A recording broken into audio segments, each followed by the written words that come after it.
Hey everybody, it's Ben here, and I just got my mail, and I'm excited to have gotten my electric bill. And I say excited to get my electric bill because last summer I put up solar panels. Now it's spring right now, and this is the first spring that I've had the solar. So what's nice about spring is the sun is coming up, it's longer days, it's still kind of cool weather, which also benefits the solar. So I thought on camera, you and I together would open up my electric bill here. So give me just a second to open this up and we'll take a look.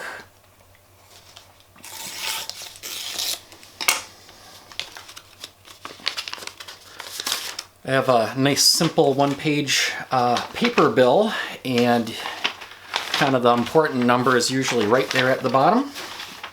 And it says, total amount due, $22.71 credit.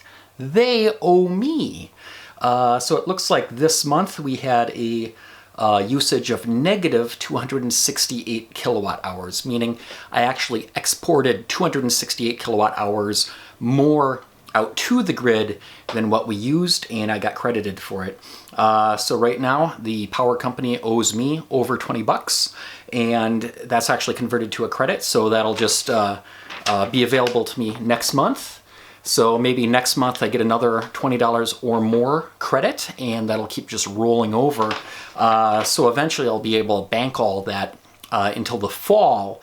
So when I'm making less power, I'll just be able to use credits to pay for my electric bill. And the other thing that's really cool about having solar that sometimes people don't think about is it's just a way of reducing your expenses. So just for example, let's say you got laid off from a job, you were in a car accident, or for whatever reason, you just simply couldn't work. You had a big reduction in your income.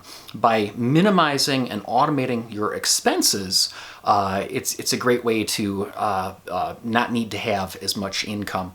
I was actually leaving my house the other day looking at my solar panels and electric car, and I realized that I had no electric bill, I didn't have to pay for any gasoline, and I paid cash for the car, so I also didn't have a car payment. So right there, no electric bill, no gasoline, no car payment. That's a major reduction in expenses compared to what a lot of people normally do. So anyways, I'm pretty excited to not only not have an electric bill this month, but the power company owes me.